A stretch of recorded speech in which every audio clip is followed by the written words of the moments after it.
안녕하세요. 청강TV의 김인숙입니다. 소공류에 대한 인생 문장을 시작합니다. 에드윈 마크 햄의 글. 그는 오늘 그려 나를 밖으로 밀어냈다. 나에게 온갖 비난을 퍼부으면서. 그러나 나에게는 사랑과 극복할 수 있는 지혜가 있었다. 그는 더 큰 원을 그려 그를 안으로 초대했다. 프랜시스 호지슨 버넷은 1905년 영국 랭커셔 지방 맨체스터에서 출생했습니다. 어린 나이에 아버지를 여의고 어려운 살림살이를 돕기 위해 돈이 되는 글을 많이 썼습니다.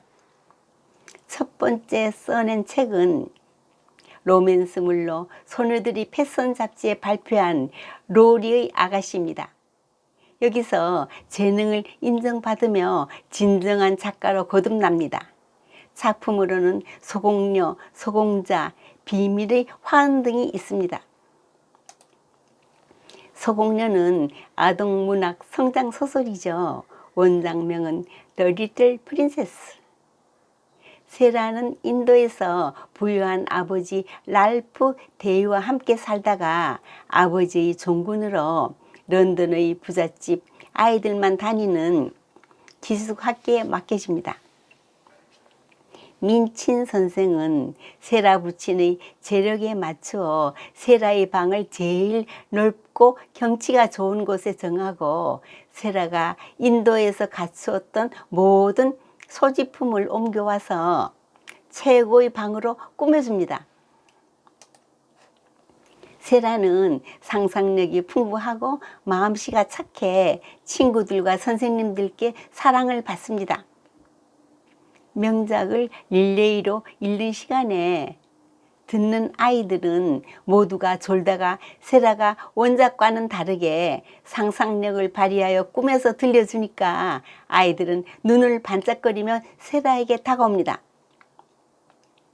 식탁에서 음식을 나누어주는 흑인 소녀에게 세라만이 고맙다는 말을 하니 선생은 식사 시간엔 아무 말도 못하도록 합니다. 어린 친구가 죽은 엄마가 보고 싶다고 복도에서 소리쳐 울고 있을 때 선생도 그 울음을 못 막았지만 세라가 다가가서 나도 엄마가 하늘나라로 갔어.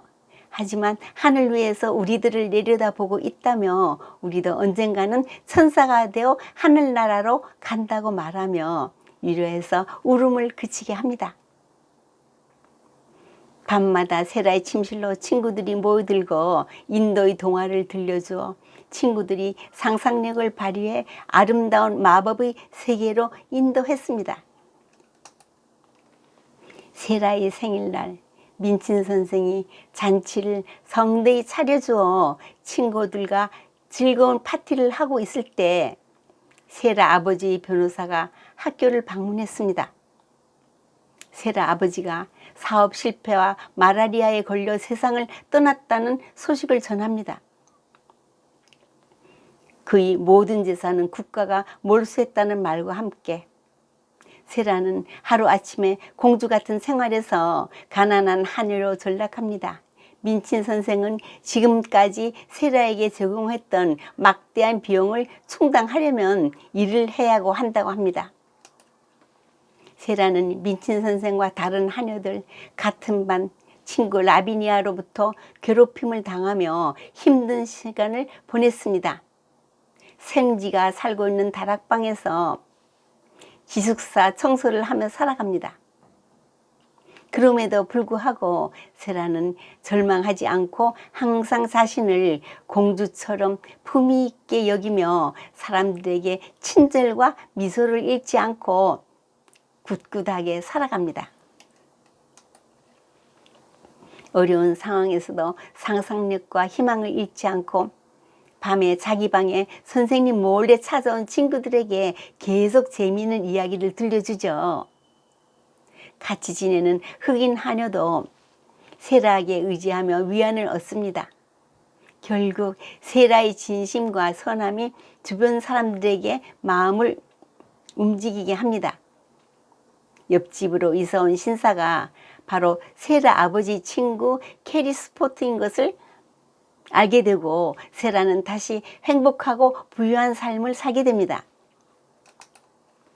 어려운 때를 교훈 삼아 가난한 사람들을 도와주려고 노력하면서 영화로도 나왔는데 흥행의 염두에 둬서인지 결말이 원작과는 좀 다릅니다.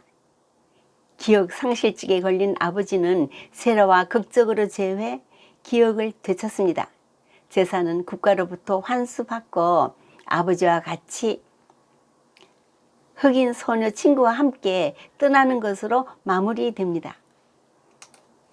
성경의 에베소서엔 오직 사랑 안에서 참된 것을 하여 범사에 그에게까지 자랄지라 그는 머리니 곧 그리스도라. 어느 시골 교회에서 목사가 아이들에게 성경을 가르치다 여러분, 하나님께서 우리의 죄를 용서해 주시도록 하려면 우리가 무슨 일부터 서둘러 해야 할까요? 한 아이가 손을 번쩍 들더니 우선 죄를 지어야 합니다.